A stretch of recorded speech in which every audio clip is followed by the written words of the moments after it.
Assalamualaikum warahmatullahi wabarakatuh. Halo, apa kabar para pecinta sinetron Ketika Cinta Memanggilmu? Jumpa lagi bersama dengan Mimin ya.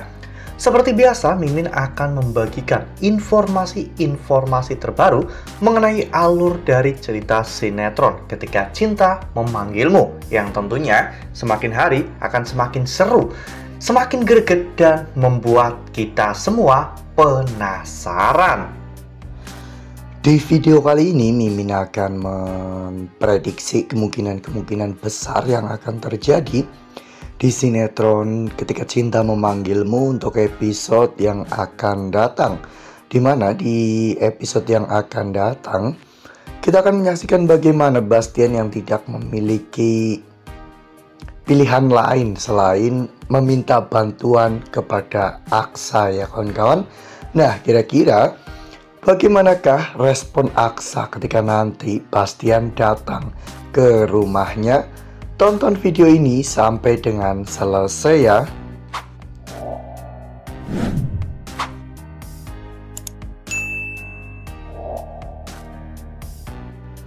Ya, seperti yang telah kita ketahui bahwa di episode sebelumnya, Galang benar-benar telah menjelma sebagai seorang monster yang sangat mengerikan ya kawan-kawan.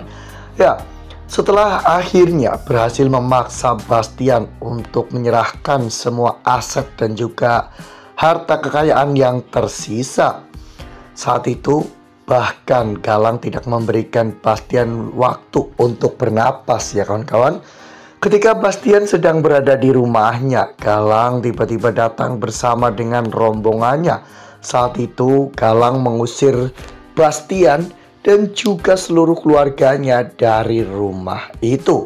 Ya, awalnya Bastian berusaha untuk mempertahankan rumah itu.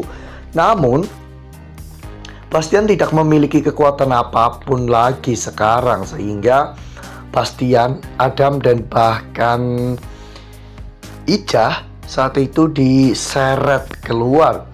Galang di sana memperlihatkan sebuah tontonan yang membuat Bastian benar-benar tercengang, yaitu sebuah alat eskavator yang sedang menghancurkan rumah itu. Bastian saat itu benar-benar tidak bisa berbuat apa-apa, apalagi Galang memukuli Bastian dengan membabi buta. Galang melakukan semua ini sama persis seperti apa yang dulu Bastian lakukan kepada ayahnya. Sora yang awalnya mau kabur pun menjadi kasihan ya kawan-kawan. Setelah Galang pergi, Sora akhirnya menghampiri Bastian ya kawan-kawan. Bastian sempat marah kepada Sora karena telah mengambil semua harta Bastian yang tersisa. Namun Sora berdalih bahwa semua ini dirinya lakukan demi untuk Bastian juga. Karena jika uang itu tidak secepatnya ditarik, maka uang itu akan dibekukan oleh Galang. Jadi mereka tidak bisa menggunakan uang itu untuk bertahan hidup. Mereka juga sempat tinggal di rumah Adam, namun rumah Adam juga dibakar oleh Galang ya kawan-kawan, sehingga di pagi harinya Bastian bangun dalam kondisi panik karena rumah itu terbakar. Pada saat itu Aksa juga kebetulan lewat di sana dan Aksa mau berangkat kerja ya kawan-kawan. Namun Aksa melihat rumah Adam terbakar, sehingga Aksa pun akhirnya memutuskan untuk membantu memadamkan api tersebut dan menyelamatkan Adam, Sora, dan juga Bastian. Melihat bagaimana saat ini Bastian, Adam, dan juga Sora yang tidak memiliki tempat tinggal, Aksa saat itu berusaha untuk menawarkan tempat tinggal kepada Bastian ya kawan-kawan ya. Meskipun itu hanyalah sebuah kontrakan kecil, namun Aksa sangat tulus ya kawan-kawan menawarkan bantuan tersebut. Awalnya Bastian gengsi ya kawan-kawan, seorang Bastian Rahardian tinggal di kontrakan. Namun mau tidak mau Bastian memang harus meminta bantuan kepada Aksa ya kawan-kawan, karena biar bagaimanapun saat ini Aksa adalah satu-satunya orang yang bisa diandalkan. Meskipun mereka juga harus hidup di kontrakan yang kumuh. Nah, sebelum lanjut di video kali ini, Mimin sarankan agar teman-teman menekan tombol subscribe dan juga nyalakan lonceng notifikasinya, agar teman-teman semua tidak ketinggalan informasi-informasi terbaru dari alur cerita sinetron Ketika Cinta Memanggilmu. Setiap hari, Mimin akan membagikan informasi-informasi penting dan juga terbaru dari sinetron Ketika Cinta Memanggilmu. Dan Mimin juga menyarankan agar teman-teman menonton video ini sampai dengan selesai agar tidak terjadi kesalahpahaman di antara kita.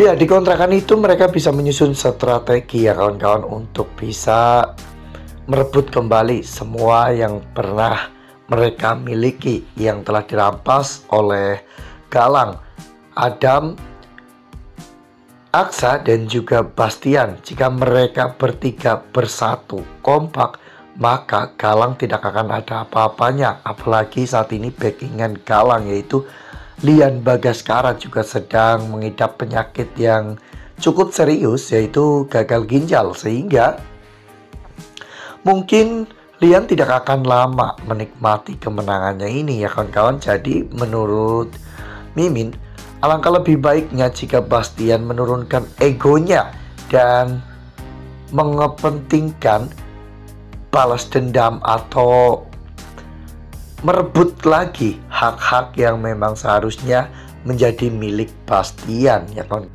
Ditambah lagi saat ini Aksa juga sudah memiliki usaha ya, meskipun usaha kecil-kecilan laundry, namun itu bisa menopang hidup mereka ke depannya jika mereka mau untuk membangun laundry tersebut menjadi sebuah tempat laundry yang besar. Mereka juga pasti akan bisa hidup dari hasil laundry tersebut. Ya, meskipun Mimin sangat yakin bahwa laundry itu akan besar oleh Aksa, namun Mimin juga yakin bahwa Aksa pasti akan membantu Bastian untuk kembali merebut perusahaannya. Karena biar bagaimanapun sebagai seorang anak melihat ayahnya diperlakukan seperti itu, Aksa tidak akan tinggal diam. Apalagi setelah nanti Aksa tahu bahwa Amira juga pergi meninggalkan dirinya hanya demi untuk Galang. Ini akan membuat semangat Aksa lebih berkobar lagi ya kawan-kawan. Wah, makin gak sabar ya untuk menyaksikan bagaimana nantinya momen Aksa dan juga Adam, dua anak kebanggaan dari Bastian Rahardian, akan bekerja sama untuk merebut kembali kejayaan yang pernah keluarga mereka miliki. Dan mungkin nanti setelah mereka berhasil meraih semua itu, Reno akan menyesal karena Reno tidak ada dalam perjuangan untuk merebut kembali hak yang mereka miliki. Ini akan menjadi penyesalan terbesar Reno, karena Reno nantinya akan benar-benar kehilangan segalanya. Nah, itu adalah prediksi dari Mimin. Lalu bagaimana dengan prediksi dari teman-teman semua? Tuliskan pendapat teman-teman semua di dalam kolom komentar ya. Nah, Mimin rasa cukup sampai di sini. Mimin membagikan informasi-informasi terbaru mengenai dari alur cerita sinetron Ketika Cinta Memanggilmu.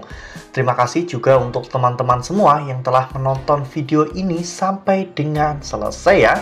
Ambil sisi positifnya dan juga tinggalkan sisi negatifnya, karena cerita ini hanyalah fiktif belaka. Wassalamualaikum warahmatullahi wabarakatuh.